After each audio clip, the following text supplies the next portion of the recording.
न घाली विठ्ठला भार तूज. माझ्या नशिबानं जे होईल ते गाथ्यात एक प्रमाण काढून दाखवायचं. किती? एक. गाथा वाचणाऱ्यांकडून नाही म्हणत मी, गाथ्यातून एक प्रमाण काढून दाखवायचं की जिथं तुकाराम महाराज म्हणले देवा एक बायको खाण्या वाचून मरायला लागली, मिळू दे काहीतरी, आहे प्रमाण. देवा दिवाळं निघालं, कोणाचे तरी उसने भेटू दे, वर्षात फेडीन, आहे प्रमाण? नाही, बिलकुल नाही. होईल तो बोगीन आपला. तुम्हाला उदाहरण सांगतो, श्राद्ध आहे म्हणून सांगतो, एका मिनिटात सांगतो. तुकोबाराच्या मंडळी तुकोबाराला म्हटल्या, हो श्राद्ध आहे हो तुमच्या बापाचं, उद्या काहीतरी घेऊन या, श्राद्ध केलं पाहिजे. आता हे तुकोबारा फक्कड साधू. मी तुम्हाला कोणाची चर्चा सांगायला लागलो? ज्यांच्या 5 अभंगावर आमची मजा आहे त्यांची. ज्यांच्या 5 अभंगावर आमची मजा आहे, मी त्यांची चर्चा सांगायला लागलो. म्हणले काय आणू? बघा काहीतरी आणा. बरं, श्राद्धाचा नियम असा आहे, श्राद्ध केलं पाहिजे हा विधी आहे, पण असंच केलं पाहिजे असं काही बंधन नाहीये. काहीच घडलं नाही तर विस्तवावर गुळ टाकून पाणी जरी फिरवलं तरी श्राद्ध होतं. पण कोणाचं? ज्याची परिस्थिती नाही त्याचं. नाही तर ज्याची परिस्थिती आहे 30 डिसेंबरला जर पेटीलं, किती तारखेला महाराज पेटवायचं? कधी? 30 डिसेंबरला.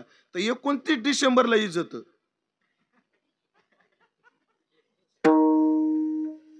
आपल्याकडे शब्द काय? गणेश महाराज जळता जळना. आणि ते जर गोळा भागू लागला जमत नाही.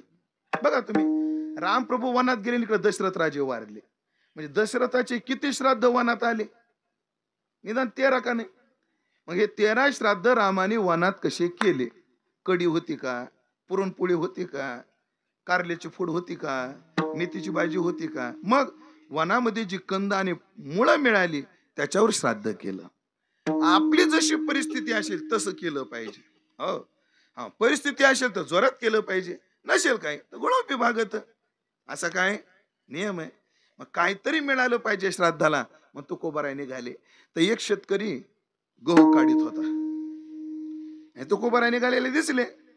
तुकोबा इकडे या, थोडी मदत करा, आणि मला हे जर तुम्ही काढू लागले तर 4 पेंड्या तुम्हाला देईन. कोण म्हणला?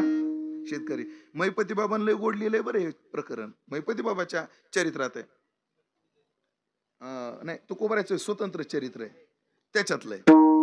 आणि मग तुकोबाराय सगळं काढायला गेले, सगळं काढलं. आता इकडं देवाने येऊन श्राद्ध केलं तो भाग निराळा, पण शेवटी 4 पेंड्या त्या शेतकऱ्याने दिल्या. तुकोबाराने डोक्यावर घेतल्या. आमच्याकडे त्याला गव्हाचं काड म्हणतात, तुमच्याकडे काय म्हणतात? काडच ना. ते काड घेऊन तुकोबाराय निघाले. आणि झाडाला असं मोळ होतं. झाडाला काय होतं? मोळ होतं. त्याला त्या काड्या घासल्या आणि ते मोळ उठलं आणि तुकोबारायच्या अंगावर चावायला लागलं. तुकोबाराने एकही माशी हाणली नाही. तुकाराम महाराज म्हणले, वा वा वा, सगळे पितर एकदाच जेवाय आले म्हणले. पिंड पदावरी दिला आपुलिये करी. पिंड म्हणजे हा देह, पदावरी आपुलिये करी दिला. त्याचा हा एक भाव करता येईल आपल्याला. देहासक्ती सोडली, माझे झाले गयावर्जन आणि फिटले पितराचे ऋण. तात्पर्य काय? तुकोबारायनं आपलं कर्तव्य त्याचा वजन नाही घातलं, पण उद्धाराचं ओझ. तुम्ही संत माय बाप एवढा उपकार करा. आज मी अभंगात उलटा प्रवेश करणार आहे, सावध. तुकाराम महाराजांनी संसारातलं ओझ नाही घातलं, पण जेव्हा परमार्थ मला तिथपर्यंत येणंच होत नाही, तिथपर्यंत मी येऊ शकत नाही, तेवढी ताकद माझ्याकडे नाही. नाही अंगी बळ त्याग करिजेचा सकळ. नाही झाले ज्ञान पाहिली अक्षरे, दुबळा तुका भावे बिन. मन स्थिर नाही माझी हाती. अशा अडचणी देवा तुझ्याकडे येण्याकरता. आणि मग हे ओझ कोणावर तरी टाकलं पाहिजे. मग देवावर टाकण्याऐवजी तुकाराम महाराजांनी ते ओझ कोणावर टाकलं? तर अभंगाच्या 4थ्या चरणात. तुका म्हणे माझे, तुका म्हणे माझे, तुका म्हणे माझे, तुका म्हणे माझे, तुका म्हणे माझे, तुका म्हणे माझे.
संतावरी ओझे माझे तुम्हा संतावरी ओझे तुम्हा संतावरी ओझे तुम्हा संतावरी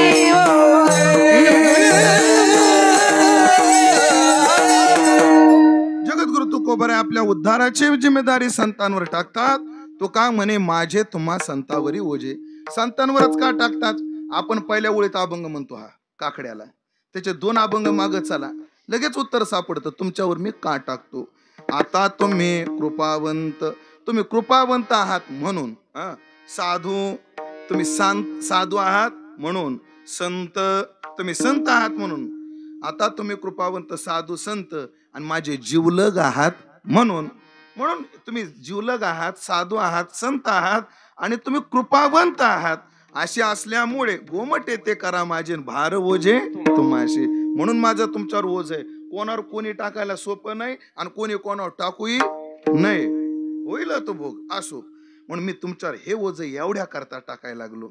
आणि ऐकलं का, ओझ टाकलं. तो का म्हणे माझे तुम्हा संतावरी ओझे. पण नियम सांगतो तुम्हाला, कोणतंही काम एखाद्यावर सोपवताना त्याचं आपलं नातं असलं तर काम लवकर होतं. मला सांगा, आपलं बिल लवकर पास होईल का मुख्यमंत्र्याच्या पोराचं बिल लवकर पास होईल? का बरं त्याचं लवकर होईल? कारण त्याचं काय आहे, नातं आहे. मग तुकाराम महाराजाला वाटायला लागलं संतांवर तर आपल्याला हे काम सोपवायचंय, काम फार महत्वाचं आहे, फार गरजेचं आहे. काय गोष्टी महत्वाच्या असतात पण गरजेच्या असतातच त्यावेळेला असं नाही. पण उद्धार ही गरजही आहे आणि फार महत्वाचं काम आहे, लवकर उरकलं पाहिजे. कारण काय, माता माऊलीनं तुम्हाला विचारतो, तुम्हाला कशी सून पाहिजे? काम करून झोपणारी पाहिजे का झोपल्यानंतर काम करणारी पाहिजे? आधी झोपून मग काम करू, अशी काही बायांचा स्वभाव असतो.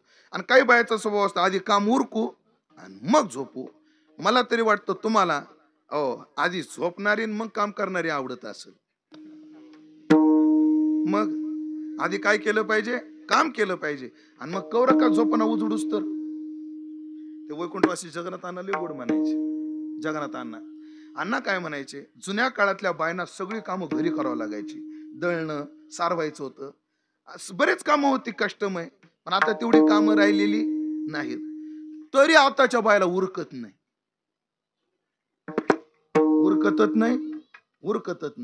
ते का उरकत नाही? अण्णा लय गोड म्हणायचे गोविंद महाराज.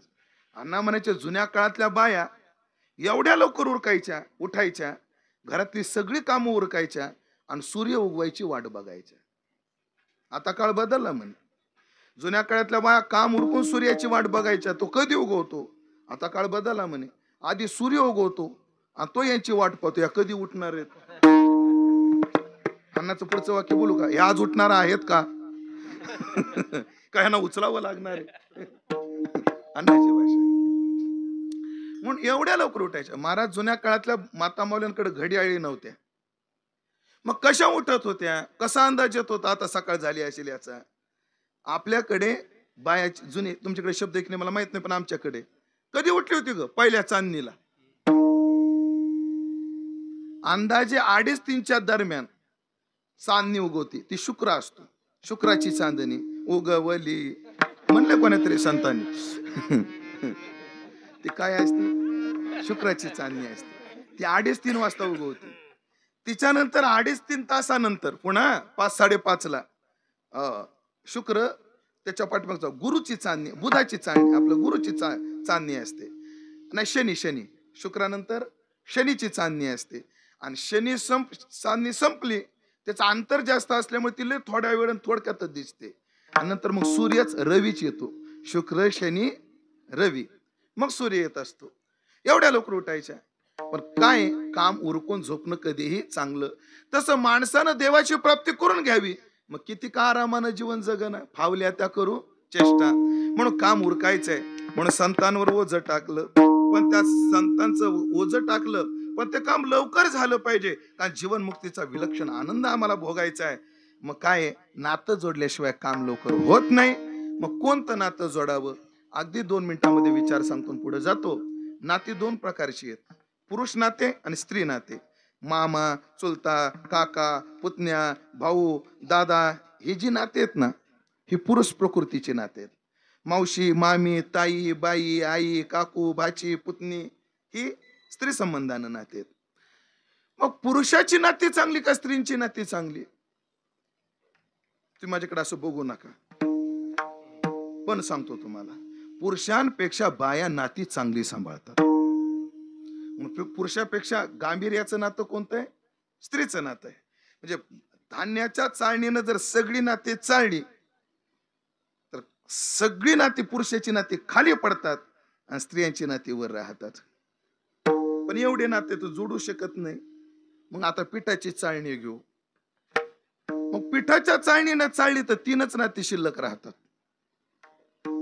स्त्री, मावशी, काकी, पुतणी जरी बाईच असली, स्त्री नातं असलं तरी त्या चाळणीनं चाललं तर 3च नाते गांभीर्याचे आहेत. एक आहे ताईचं, एक आहे बाईचं आणि तिसरं आहे आईचं. एक तर ताई म्हणजे बहीण, बाई म्हणजे बायको आणि आई म्हणजे आई. पिठाच्या चाळणीनं चाळली तर किती नाते शिल्लक राहतात? 3. आई, बाई, ताई. पण जिला बाई म्हणता येतं तिला आई म्हणता येत नाही, जिला आई बाई म्हणता येते तिला ताई म्हणता येत नाही. पण आता आपण नातं तर जोडायला एकच पाहिजे ना. आता मैद्याची चाळणी घेऊ. आता आधी सगळी नाते टाकली तर स्त्रीची नाते राहिली, सगळ्या स्त्रियांची नाते टाकली तर 3 नाते राहिली, आई, बाई, ताई. आता अजून बारीक चाळणीनं चाळलं तर बाईचंही नातं गळून जातं, ताईचंही नातं गळून जातं आणि एकच पवित्र नातं शिल्लक राहतं, ते म्हणजे आईचं. बघा, बायकोचं नातं गोड आहे पण लेकरू होईपर्यंत. लेकरू झालं की बाई लेकरातून नवरा वजा करते. हो, अन्नाचीच भाषा सांगायची ठरलं तर आपुले तहान भूक नेणे. नवीन नवीन लग्न झालं, अण्णा म्हणायचे, नवीन लग्न झालं की ह्याला तहान लागायच्या आधी तिला तहान लागते. पाणी देऊ का? न सांगता करी सर्व कामे. ती न सांगता सगळं करते. नवीन लग्न झालं. आणि पण एखादं लेकरू झालं, हा बाहेरून भुकेजून आणि त्यानेजून येतो, अगं पाणी दे ना. ते लेकरू दिसत नाही का तुम्हाला?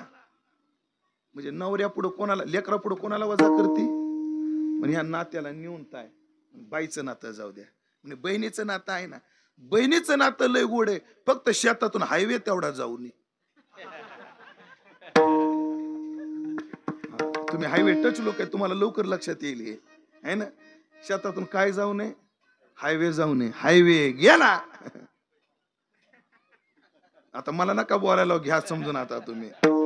तात्पर्य मग त्याही नात्याला न्यूनता आहे. जाऊ मोठा चाले धंदा, तो बहीण म्हणे दादा, सदा शृंगार भूषणे, कांतालवे बहुमाने. मग तुकाराम महाराजाला वाटलं एकच गोड नातं आहे ती आईचं, म्हणून संतांशी नातं जोडावं. ज्ञानाबाई माझी अनाथाची माय, अनाथाची माय, अनाथाची माय,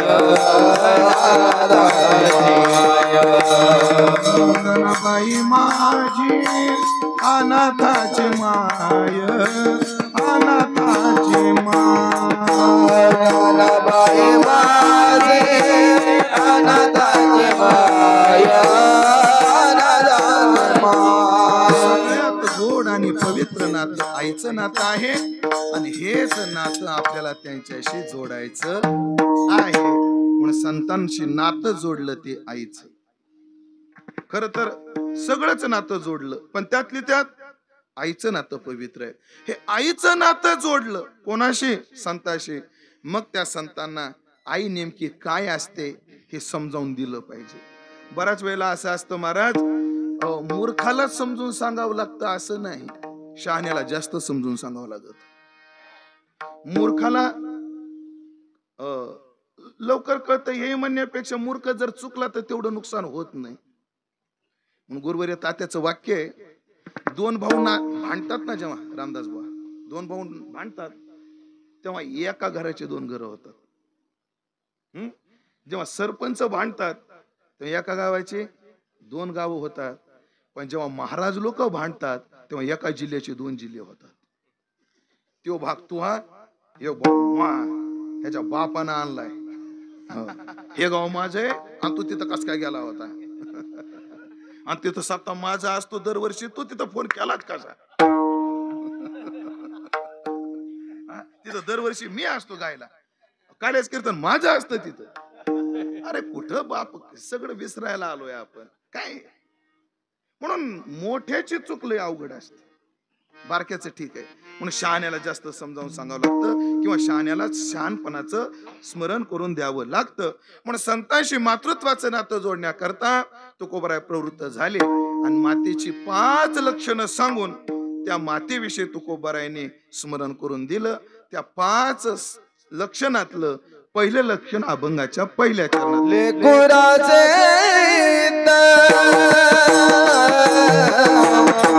लेकुराचे लेकुराचे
अवघ्या 5-10 मिनिटांमध्ये अभंगाचा सरळ सरळ विचार करायचा आणि थांबायचंय.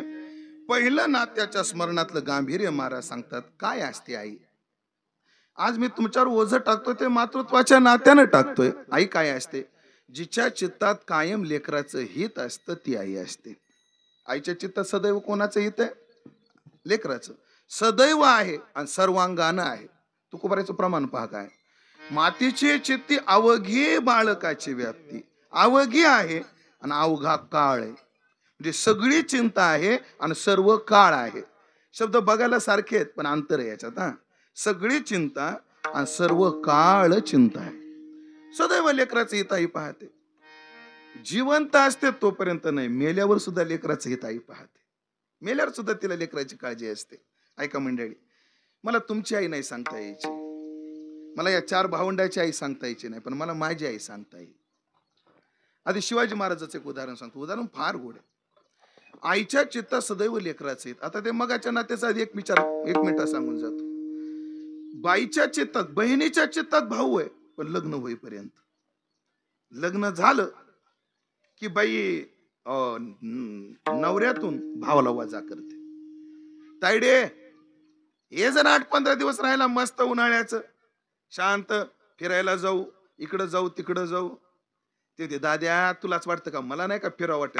मी आले असते रे, पण ह्यांच्या भाकरीची सोय नाही. म्हणजे तिनं भावाचं म्हणणं ऐकलं का नवऱ्या पुढं? नाही. म्हणजे नवरा वजा करते भावातून. चला, ती जेव्हा आई होते, मगाचं उदाहरण झालं, लेकराच्या पुढे ती नवऱ्याला वजा करते. म्हणजे बाईच्या चित्तात लग्न होईपर्यंत बाप आणि भाऊ आहे, बाईच्या चित्तात नवरा लेकरू होईपर्यंत आहे. एकदा लेकरू झालं, तिच्या चित्तात मात्र लेकरू सोडलं तर कोणीच प्रवेश करू शकत नाही. एकदा तिला ज्या दिवशी लेकरू होतं ना, मग शेवटपर्यंत. जिजाऊचं उदाहरण आहे. जिजाऊचा शेवटचा काळ आला, उदाहरण ऐकण्यासारखं आहे. जिजाऊचा शेवटचा काळ आला. जिजाऊनं शोभाला जवळ बोलवलं, हातात हात घेतला आणि जिजाऊ शोभाला म्हटल्या, शोभा आम्हाला एक वचन पाहिजे तुमचं, आम्ही निघालो आता. शोभा म्हणले, आई जायची गडबड काय करता हो साहेब, राहा ना थोडे आम्हाला मार्गदर्शन करण्याकरता. राज्याला आम्हाला तुमची अजून गरज आहे, थांबा ना. नाही म्हणले, जावं लागणार आहे, पण आम्हाला एक वचन पाहिजे म्हणे तुमच्याकडून. काय वचन पाहिजे? देणार आम्हाला वचन? देणारा साहेब, बोला ना काय वचन पाहिजे. ऐका, जिजाऊनं मरता खेपी शिवाजी महाराजाला काय मागितलं. जिजाऊ शोभाला म्हटले, शोभा आज आम्ही जातोय, पण आम्हाला वचन एवढंच पाहिजे, आम्ही गेल्यानंतर जीवावर बेतणारी मोहीम तुम्ही आखणार नाही, हे वचन आम्हाला पाहिजे. विशाळगडचा वेढा सोडवणं, अफजल खानाच्या कैदीतून सुटून येणं, पुरंदरच्या तहामध्ये काही खलबत करणं, अफजल खानाला भेटायला जाणं, लाल किल्ल्यात जाऊन शाहिस्त्याची बोट तोडणं, या मोहिमा यशस्वी झाल्या. हे महाराजांचं कर्तृत्व आहे, पण ह्या जीवावर बेतणाऱ्या मोहिमा होत्या. शोभा, जीवावर बेतणाऱ्या मोहिमा तुम्ही आखणार नाहीत असं आम्हाला वचन द्या. अहो साहेब, असं का हो? ऐका जिजाऊन उत्तर काय दिलं. जिजाऊ म्हटले, शोभा जेव्हा तुम्ही जीवावर बेतणाऱ्या मोहिमा आखायचे तेव्हा जगदंबेला साकडं घालून आम्ही बसायचो, आम्ही गेल्यानंतर ते जगदंबेला साकडं घालणार कोणी नाही, म्हणून वचन द्या की जीवावर बेतणाऱ्या मोहिमा आखणार नाही. ह्याला काय म्हणतात? आई मरतानाच नाही, मेल्यावर सुद्धा लेकराची काय पाहते? काळजी पाहते, हेत वाहते. गोविंद महाराज, तुमची आई नाही मला सांगता यायची, काळे महाराज तुमची आई मला नाही सांगता यायची, पण माझी आई मला सांगता येईल. घटना 2 वर्षापूर्वीची ऐकण्यासारखी. हे जिचे पिढे बाळ प्राण तियेचा विकळ, हे प्रमाण आहे ना, मला त्या दिवशी अनुभवाला आलं. लातूर मुरून अहमदपूरकडून कीर्तन करून मी संभाजीनगरकडे येत होतो आणि नांदूर नावाचं गाव आहे, अहमदपूर आंबेजोगाई रोडवर.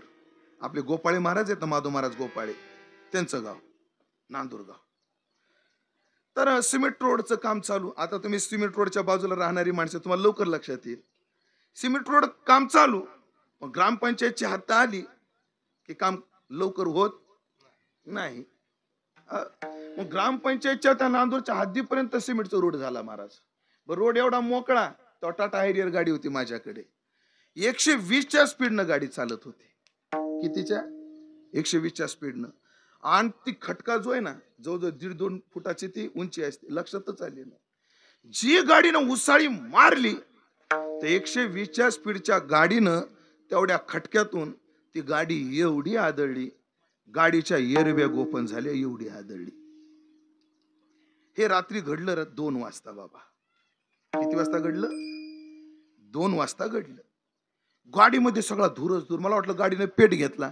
मला काय माहित, त्या एअरबॅग मध्ये गॅस असतो, हायड्रोजन असतं त्याच्यात, की गाडी जर पेटलीस तर त्याला विझवण्याकरता, पण आपल्याला काय माहिती त्यातलं. पहिला अनुभव. मग ते फुटला एअरबॅग, गाडी धूर. मी ड्रायव्हरला म्हटलं, पटकन गाडीच्या खाली उतर, पटकन उतर, गाडीचं काय होऊ दे. गाडीच्या खाली उतरलो. तुमच्या सगळ्यांचे आशीर्वाद, गाडीलाही काही झालं नाही. एअरबॅग जर ओपन झाल्या सोडल्या तर मला सुद्धा खर्चटलं नाही. पण जरी काही झालं नाही, माणूस वायबल होतो का नाही? अस्वस्थ होतो का नाही? मला खोटं वाटेल, पण नारदाच्या गादी खोटं नाही बोलणार. ही घटना घडली 2ला आणि 2:15ला माझ्या खिशातला फोन वाजला. एवढ्या रात्री कोणाचा फोन आहे? उघडून पाहिला, माझ्या आईचा फोन होता. तेवढ्या रात्री 2:15 वाजता. आम्ही आईला अक्का म्हणतो माहिती, गणेश महाराजांना यांना. आई आळंदीत असते.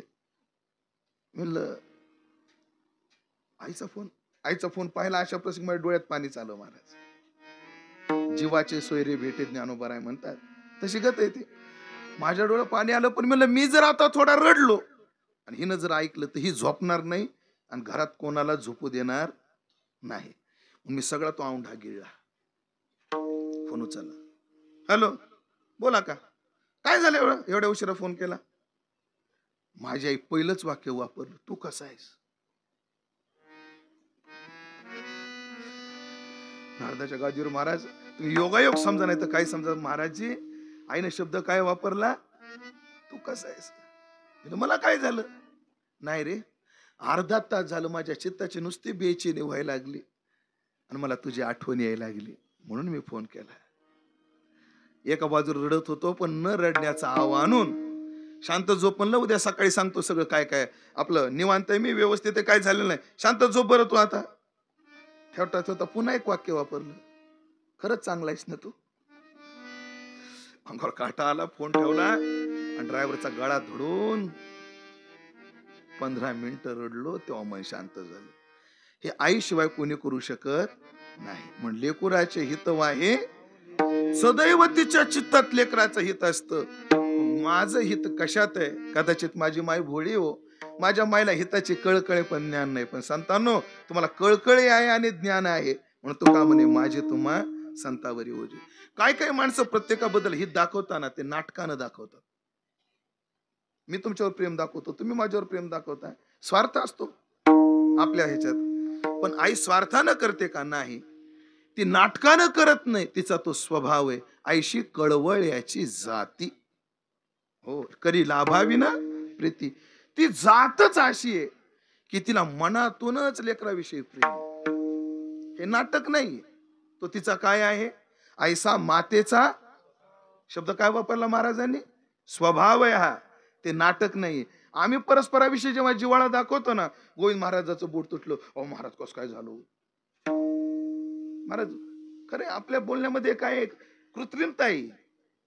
एखाद्याचा बोट तुटलं त्याला विचारणं हे काय आहे? आपण प्रोटोकॉलनं ते व्यवहारानं विचारतो. पण आईचं वेगळं असतं. आईची कळवळ्याची जाती, तिचा स्वभाव असतोय आणि स्वभाव तिला म्हणतात जो कोण्याच प्रसंगात बदलत नाही. करी लाभावीन प्रीती. माझी आई अशी आहे महाराज, माझी आई अशी आहे की तिला 5 भाऊ आहेत. माझी आई अशी आहे, तिला 3 दीर आहेत, पण 3 दीराची भाऊजाई, 5 भावाची बहीण. असं असताना सुद्धा लोकांनी टाकून दिलेल्या साड्या अर्ध्या अर्ध्या जोडायची आणि दिवस काढायची माझी माय. एवढं दारिद्र्य घरामध्ये. तिच्या आशीर्वादानं आज एक भाऊ वकील आहे, चांगला वकील आहे. एका भावाकडे गाड्या आहेत, ते चालवतो. मी इकडे. आज आमच्या तिघात एक कुवत आहे दाजी, की ती जर म्हणली रोज साडी नेसायची, आम्ही तिला रोज नवीन साडी देऊ शकतो. पण अडचण काय माहितीये का? आता दिवाळी जवळ आली ना, आपण आईला फोन केला ना, आका तुला साडी आणू का? ती काय म्हणते माहितीये का? आता का साड्या जाडी तो मला 10-5 साड्या असतील घरात, पण अशी काय नको. तब्येत कशी? चांगली. तुला पैसे लागतात का? काय लागत नाही. काही मागतच नाही हो. आणि मी पण आता एक ठरवलं, मी पण असं करतो महाराज, तिनं मागायची वेळच येऊ देत नाही. माझं एक आहे, मी लग्न केलं नाही पण माय आहे मला. माय मला रस्त्याच्या कडनं महाराज जेव्हा साड्याची दुकानं दिसतात आणि एखादी चांगली जर साडी दिसली आणि मला वाटलं नाही माझ्या आईच्या अंगावर असावं, मी तिला फोनच करत नाही. ती साडी घेतो आणि डायरेक्ट तिच्या समोर येऊन टाकतो. कितीची ही असू दे. अरे एवढ्या साड्या कशाला आणतो, मला का घालणं होणार आहेत का? मी तिला एकच वाक्य वापरतो, साडी 1000ची असू दे नाही तर 5000ची असू दे, तू एकदा अंगाला लावली आणि फेडली की माझे पैसे फिटले. एकदा जरी अंगाला लावली आणि काढलं तर माझे पैसे फिटले. करी लाभावीन प्रीती. लाभावाचं पोटी भारव आहे. आई लेकराचा सगळा भार पोटामध्ये वाहते. 9 महिने 9 दिवस नाही, जोपर्यंत ते मोठं होत नाही, अन्ना पाण्याला लागत नाही, तोपर्यंत लेकराला जे जमत नाही ते खात नाही. एवढंच नाही, त्याच्यानंतरही सदैव पोटी त्याचीच काळजी करते, सदैव त्याचीच काळजी करते. आणि सगळ्यात महत्वाचं, त्याचे सर्वस्व हे साहे. आई लेकराचं काय काय सहन करते ऐका. ज्यांचा ज्यांचा आरोप आहे ना, हो म्हातारी लय त्रास देतात, हेकडपणानं वागतात, आहे का नाही भाऊ? आपलाच सगळ्यांचा काय आहे आरोप आहे मायबापावर. ह्यांना कळत नाही, लय छाट धरतात ऐकत नाही. मला नाही वाटत आपण लहानपणी जेवढा त्यांच्याजवळ हट्ट धरला तेवढा मायबाप हट्ट धरतात. मला नाही वाटत आपण लहानपणी जेवढा त्रास आपल्या मायबापाला दिला तेवढे म्हातारे मायबाप देतात. घडलेली घटना सांगतो. आमचे गुरुवार आहेत पांडुरंग महाराज गोले.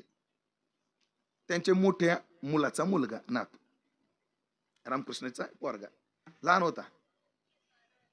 लहान होता आणि त्याची आई त्याला जीव घालत होती. आमच्या रुक्मिणी वहिनी त्याला जीव घालत होते आणि जीव घालता घालता त्यांना डोळा लागला दुपारच्या वेळेत. मला ते लेकरानं संडास केली. ऐका बरं, ऐकण्यासारखं. लेकरानं काय केली? संडास केली. मला त्या लेकरानं ती संडास अशी पांगिली आणि ती संडास घ्यायचा आणि आईच्या तोंडाला लावायचं. संडास गोळा करायचा आणि माईच्या तोंडाला लावायचं. गार लागलं आणि वास आला म्हणून जागी झाली. पाहिलं तर लेकरांनी सगळी संडास पांगवली आणि तोंडाला लावली. पण माय महाराज आधी तोंड नाही धुतलं, आधी लेकरू धुतलं आणि मग तोंड धुतलं. अजून मायनं काय सहन करायचं? काय सहन करायचं? नाशिक जिल्ह्यात द्राक्ष बागाच्या कडेला एक म्हातारी हातामध्ये केसाचा बुचका घेऊन रडताना दिसली. माझ्यासोबत त्या गावचा माणूस होता. तो म्हणला, नाने काय झालं? बघ न रे, दाद्याना जेवढं मारलं माझे एवढे केस उपटले. कसं नालायकांच्या हात. माय बाप मायची केस उपटेपर्यंत मारणं किती कठोर हृदय असेल त्याचं, किती मूर्ख असेल तो. ज्ञानोबाराची उभी काय? महाराज आपली प्रतिष्ठा गावात, आपल्या शब्दाच्या पुढे कोण जात नाही. महाराज कर्जतला गेलो तर आमदार आपल्या पुढे जात नाहीत. महाराज मुंबईला गेलो तर मुख्यमंत्री जागा देतात. महाराज मुंबईला दिल्लीला गेलो तर पंतप्रधान जागा देतात. स्वर्गात गेलो तर इंद्र सन्मान करतो. वरुण लोकांमध्ये गेलो तर वरुण सन्मान करतो. पाताळात गेलो तर शेष सन्मान करतो. पण ज्ञानोबा म्हणतात, तुला त्रैलोक्यात जरी सन्मान असेल आणि तू जर माय बापाला नीट बोलत नसेल, तुझ्यासारखा मूर्ख तूच आहेस. ज्ञानोबाची उभी.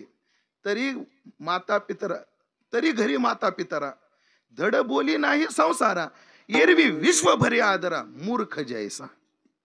मूर्ख आहेत माणसं. काही केसाचा बुचका घेऊन ती रडत होती. नानी म्हणजे, अरे काय झालं नाने? दाद्यानं मारलं. ती पोलीस पाटील होता. तो म्हटला, नाने एक कर म्हटलं, फक्त संध्याकाळी येऊन तक्रार दे, बघतो त्याच्याकडे. आतापर्यंत नानी बोलू लागली, पण आता माय बोलायला सुरुवात झाली. म्हणली, तुला कळालं तर कळालं, गावात कोणाला सांगायचं नाही म्हणली. तोडील नाही तर काय करील. माय तो त्याला म्हणतात माय. त्याचे सर्वस्व ही साहे. मग त्याचे सर्वस्व ही साहे, पोटी भार वाहे, कळवळ्याची जाती, लाभा वाचून प्रीत करते आणि सदैव लेकराचं हित वाहते. अशा 5 लक्षणांनी युक्त असते ती माया असते.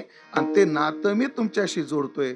फक्त त्या नात्याचं स्मरण करून माझं एवढं उद्धाराचं ओझं घ्या आणि मला तिथपर्यंत न्या. ज्ञानेश्वर माऊली, माऊली, ज्ञानेश्वर माऊली, ज्ञानराज माऊली, ज्ञानेश्वर माऊली.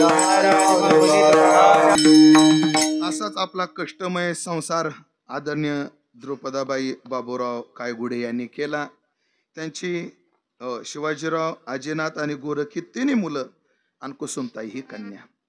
कोणा द्रौपदाबाई गेल्यामुळे कोणाची चुलती गेली असेल, कोणाची आजी गेली असेल, कोणाची मामी गेली असेल, पण शिवाजीराव, आदिनाथ भाऊ, गोरख भाऊ आणि कुसुमताई ह्यांची आई गेली. सगळ्याला पर्याय असतात. एक मावशी मेली दुसरी असते, एक आजी मेली तर दुसरी आजी असते, पण एक माय गेली की दुसरी माय नसते. जेव्हा जेव्हा आमच्या कुसुमताई आता या गावात येतील ना, तेव्हा तिला सगळं भेटल.